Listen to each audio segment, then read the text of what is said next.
January 11th, 2019.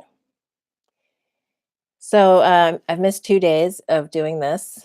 The first one I missed, has it been 2 days? Yes, the first one I missed because I had a full day of scheduled calls and I had been talking for too much and I just ran out of steam at the end of the day.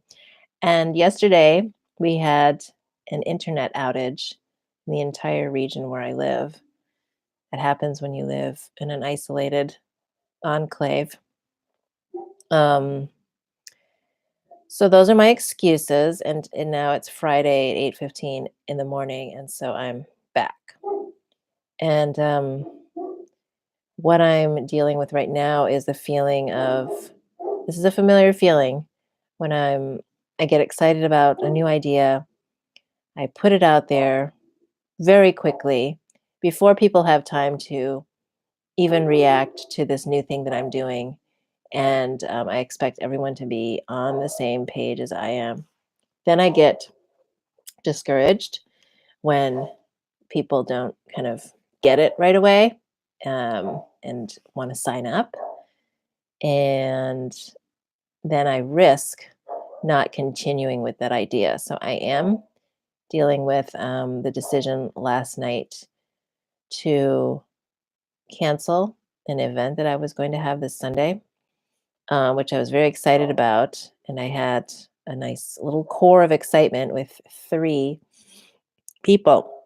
And and I had this sense it's actually something that I'm tuning into because my gut was saying, what does this event really want to have happen right now?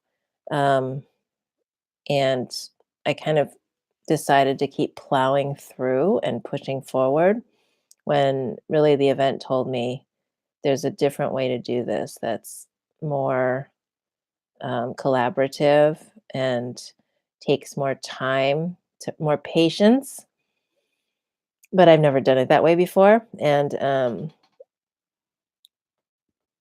so I decided to keep plowing through and go and do that thing that takes more time in the future, but to just kind of get through this. Um, and I sensed that um, at least one of the participants was not going to feel comfortable in such a small group. And then I realized immediately that was like a moment of clarity that um, you you can't I can't go through with it with such a small group and one of them feeling like this is too small of a group. I really want to be less exposed. And so, going into it, if someone already feels that way, there's pretty much no chance of the event changing that. So that was the clarity, and I just went through with it, and it was fine. It was really the right thing, and yet because I got to the decision so late, and I had tried all of these different ways to try to make it work, I felt that sense of disappointment in myself. Not really specifically for anything, but just that, oh, maybe this isn't such a good idea after all. And this is a pattern that I'm really looking at in myself because in this phase, I just look at this most recent chapter of my life, and I have done that um,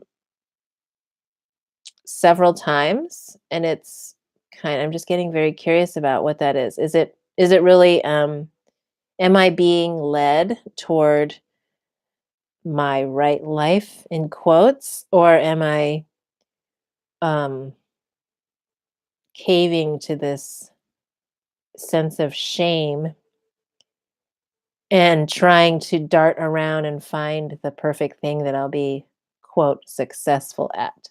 And I'm leaning, I don't know want to say what I'm leaning toward because I don't know, but um this time I'm just sitting with, like, noticing, oh, I did that again, and I'm just going to take a moment to breathe, go do some exercise, and take some time away from this and come back. So that's something that's really different for me and right now in my life that I've never had before, which is like, oh, let me go do something else for a little while that's also meaningful and fun and nourishing for me. And with the intense hyper focus that I have had on one thing, or basically the one thing being whatever I define as work as being the thing, um, it was just always doubling down and putting more into the work.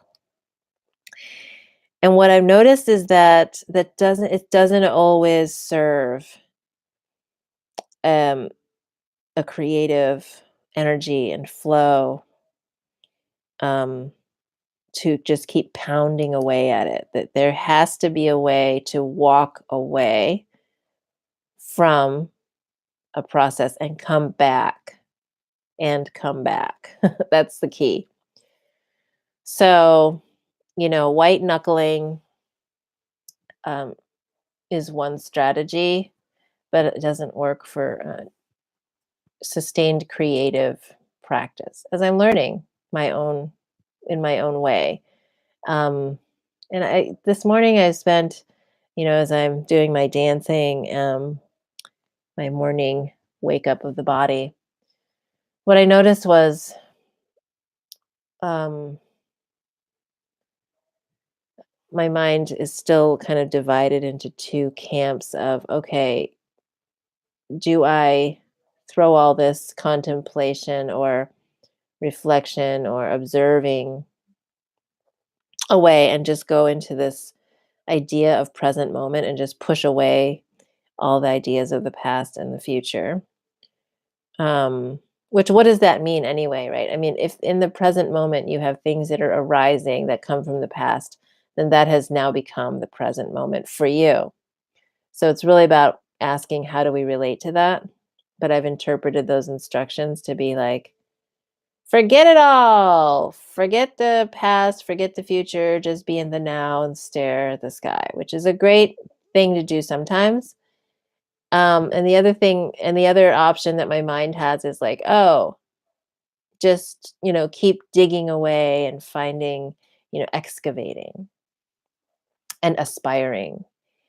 So we've made those into dichotomies or dualities or ends of a spectrum or poles. And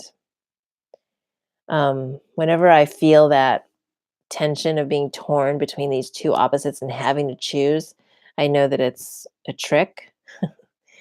And it's time to sort of like somehow fly up to a higher perspective.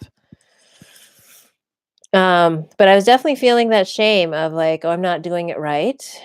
I need to just get back into the present moment, whatever that means. None of this is helping anybody, including me. And all of these are very extreme, but they're what happens when that shame button is pushed and that pattern is initiated. And that's what happens to me. So I'm about to go to the gym, um, lift some weights, sweat a little bit, see some people, which has all been good for me lately. Um, and I'm going to come back to this because I know that there's a core, there's a seed inside this work that I'm trying to do that's like that is what lights me up. So the question is, how do I keep doing it for myself?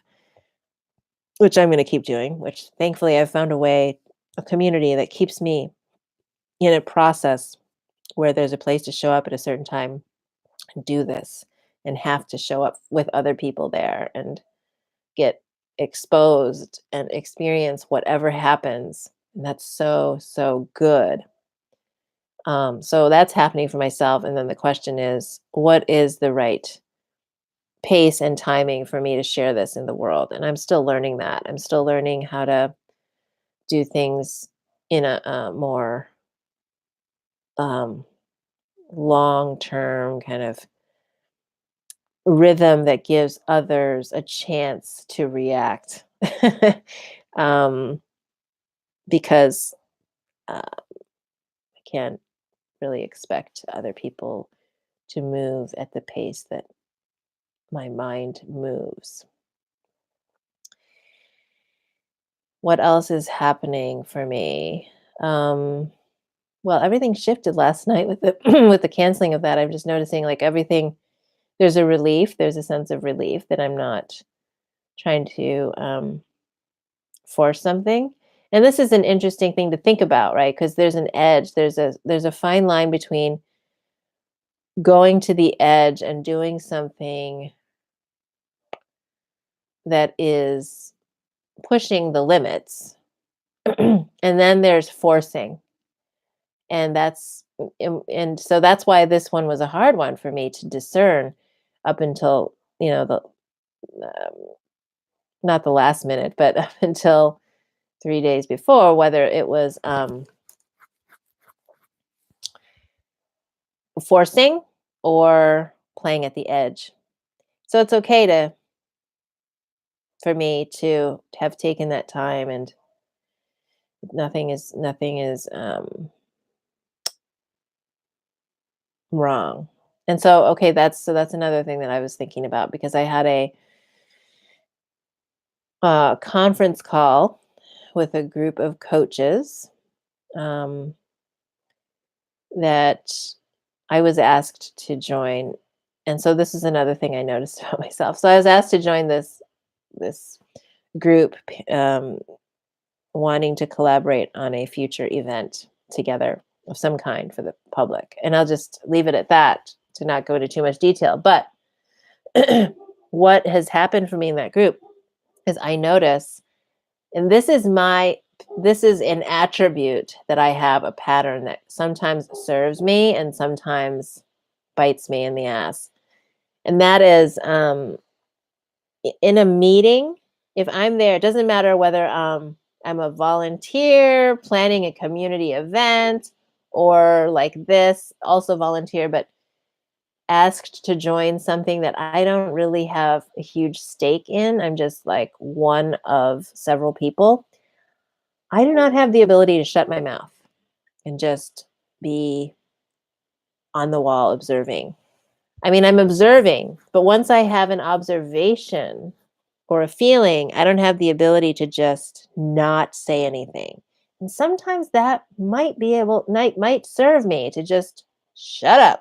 But then I'm like, why if I'm going to just shut up, then I really don't even need to be here because there's no purpose or value for me to be in a room, have all my observations and then not contribute and just sort of sit back and let things happen.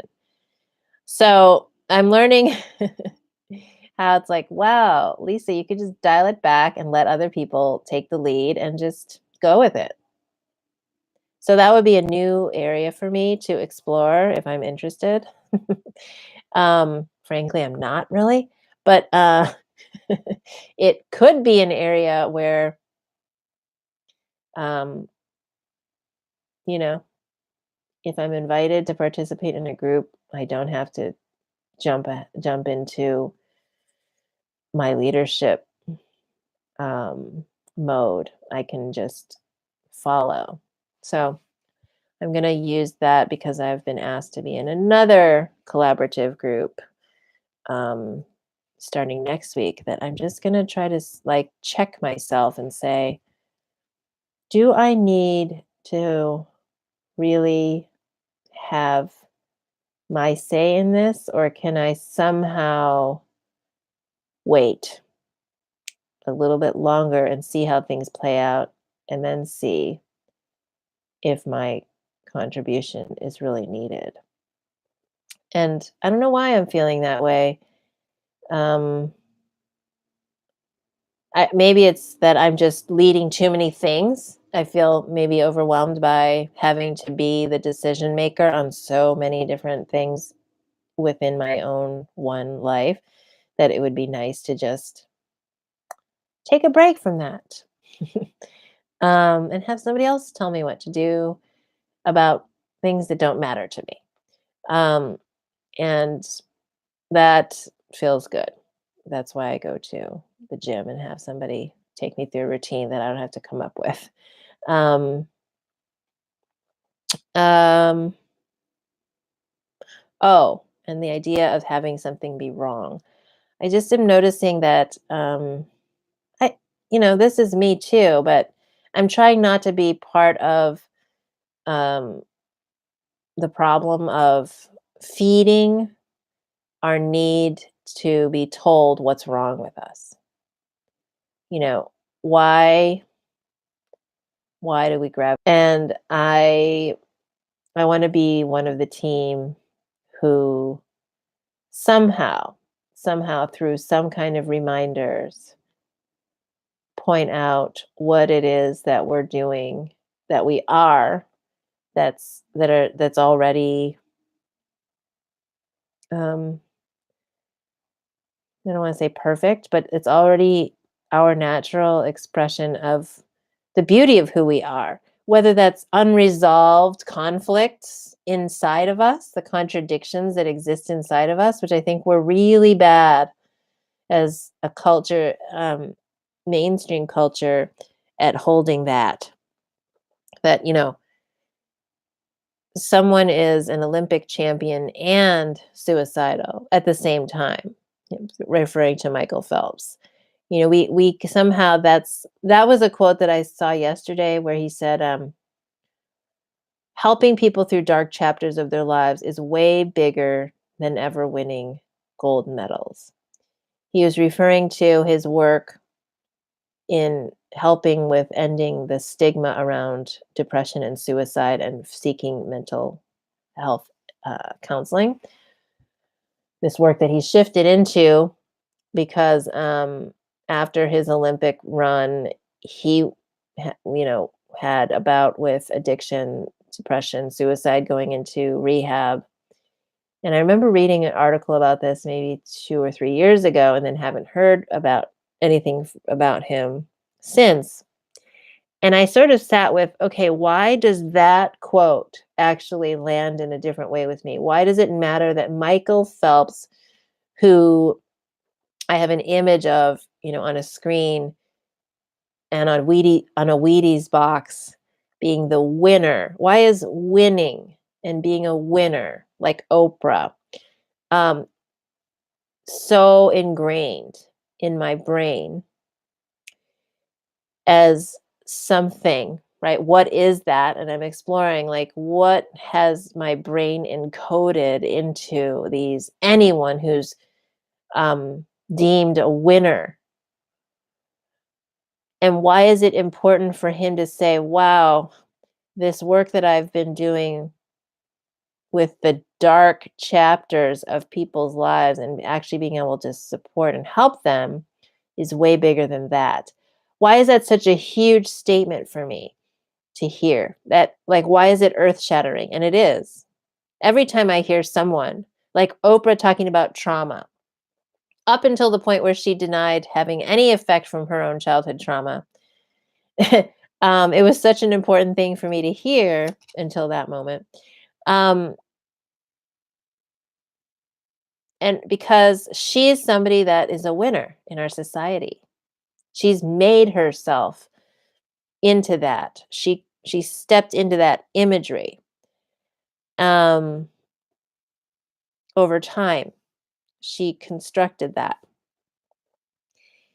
And then for her to talk about people who are struggling and somehow are experiencing some sort of difficulty constructing that image for themselves in their own way, winning, to admit that you have a problem with with and in any way in this country is to put yourself in a separate category, that you're not on the winning track, you're somehow on this decline or losing track. That's the problem with our black and white thinking and sort of the images that we put out there constantly that are all about, how to win. And if you're not winning, how to, get there. And what's refreshing about writing process in my performance class. And, these are my first real writing classes, although I have taken writing workshops, like on the page writing, and it seems to be more about a critical analysis of the words and judging whether the content is interesting enough to be written rather than accepting that this is what is being written about or spoken about and moving from there, not sort of trying to judge whether or not this should be on the stage at all, which is very different. So this starting with this acceptance is amazing. But then the encouragement from that first class was to for so many of us in the class was to dwell more, dive deeper, stay longer in the unresolved portions of this dilemma and to just extend it longer than you think is even comfortable. That's extremely difficult for me. I have not found a process to sit with the unresolved. I'm very, very good at concocting some kind of resolution for things because I've been pushed to do that, like this subtle pressure to do that for so long and from every direction. Every story that I read and see, because I'm not reading and seeing the right things, obviously, is about resolution ultimately, even if it brings us to a point of tension and conflict, it's ultimately about resolution. And can we actually dwell in the unresolved for long enough to discover something? And that is the gift of going into a creative process rather than being a constant consumer of resolved stories that other people have sat with long enough to discover. See, it's like we're being fed some other people's discoveries. This goes back to the waiting for the expert to tell us what's wrong with us thing. We're being fed so many things, discoveries that other people have made, that we've lost the muscle of discovery ourselves. And so I'm building that up. And I'll tell you the story of it as I go along. But it's right now it's very, very difficult for me to find the unresolved because I've pushed it away, buried it down, ignored it for so long. And second, once I've even touched it, to actually go in deeper toward it rather than just backing away.